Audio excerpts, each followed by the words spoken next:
జై శ్రీమన్నారాయణ. అందరికీ నమస్కారం అండి. చాలామంది అనుకుంటారండి, మేము చాలా బిజీగా ఉన్నాము, మాకు ఇక అసలు సమయం దొరకటం లేదు, మా కుటుంబాన్ని మా పిల్లల్ని చూసుకోవటానికి ఇట్లాగా తల్లిదండ్రులను చూసుకోవటానికైనా సమయం కుదరట్లేదు, మేము భగవంతుని దగ్గరికి ఎలా రాగలము, భగవంతుని ఎలా పూజించగలము, భగవంతుని ఎలా అనేటటువంటి విధంగా భావిస్తారు, చాలామంది అంటుంటారు.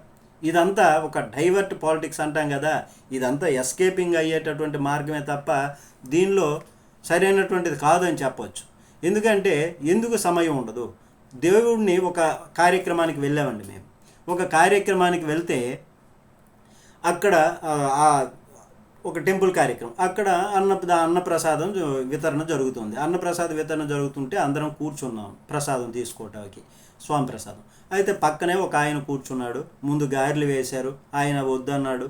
ఆ తర్వాత అప్పడం తీసుకొచ్చారు, తర్వాత ఇంకోటి తీసుకొచ్చారు, అరటిపండు. ఇవన్నీ వద్దు, నాకు పొట్ట నింపుగా ఉంది, నేను ఇంకేమీ తినే పరిస్థితిలో లేను, నాకు వద్దు అని ఆయన పక్క వాళ్ళకి అలాగ వేసుకుని వెళ్ళిపోండి అని చెప్పాడు. ఆయన ఏమీ వద్దన్నాడు. అయితే వద్దన్న తర్వాత అలాగే అందరికీ వేసుకుంటూ పోయారు. అలాగే అయిపోయిన తర్వాత ఇంకొక అతను వచ్చి గులాబ్ జామ్ తీసుకుని వచ్చాడు. గులాబ్ జామ్ తీసుకొని వస్తే గులాబ్ జాము ఆయన్ని తప్పించేసి నా నుంచి మిగిలిన వారికి వేసుకుని వెళ్ళిపోతున్నాను. అప్పుడు ఆయన పిలిచి, ఏమయ్యా, నన్ను అడగకుండా నాకు వేయకుండా వెళ్ళిపోతున్నావు ఏమి అని అంటే, మీరు ప్రతిదీ కూడా వద్దన్నారు కదా, పొట్ట నింపుగా ఉందన్నారు కదా, మరి తిననన్నారు కదా, అందుకని అంటే, లేదయ్యా, నాకు స్వీట్ అంటే చాలా ఇష్టము, కాబట్టి అది నేను తింటాను, వెయ్యు అని అన్నాడు.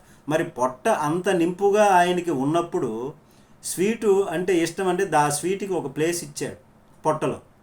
మరి స్వీట్ అంత అమితమైనటువంటి ఇష్టమైనది కదా ఆయనకి. మరి ఆ ఇష్టమైనటువంటి విషయము దేని మీద ప్రీతి అయితే దాని మీదే మన మనసు వెళ్ళిపోతుంది. మరి సమయం లేదు పూజించడానికి దేవుణ్ణి, మాకు ఈ కుటుంబానికే సమయం కేటాయించలేకపోతున్నాము అని అనుకుంటారు. కానీ సమయం కేటాయించాలి అనుకుంటే భగవంతునికి కేటాయించవచ్చు. ఆ ప్రసాద విత్తనంలో గులాబ్ జాము మరి ఆయనకి ఎలా పట్టింది? అంతవరకు పొట్ట నింపుగా ఉందన్నటువంటి ఆయన. మరి అలానే భగవంతుని పట్ల ఇష్టం పెంచుకోవాలి. భగవంతుని పట్ల ఇష్టం పెంచుకుంటే ఆ సమయం భగవానుడే మనకి కుదురుస్తాడు. మనం ఏది ముఖ్యమో, మనం దేనికి ప్రియారిటీ ఇస్తున్నామో దానికే ఎక్కువ సమయం మనం కేటాయించేస్తాం. భగవంతుని కొలుచుకోవాలి, భగవంతుని సేవ చేయాలి, ఇది ధర్మము, ఇదే ముఖ్యము అని మనం అనుకున్నాము, భగవంతుని సేవ ముఖ్యమని అనుకున్నాము అనుకోండి, ఆ భగవంతుడే మనకు సమయం ఇస్తాడు. నాకు ముఖ్యము అని అనుకోకపోతే అసలు సమయమే కనిపించదు మనకి.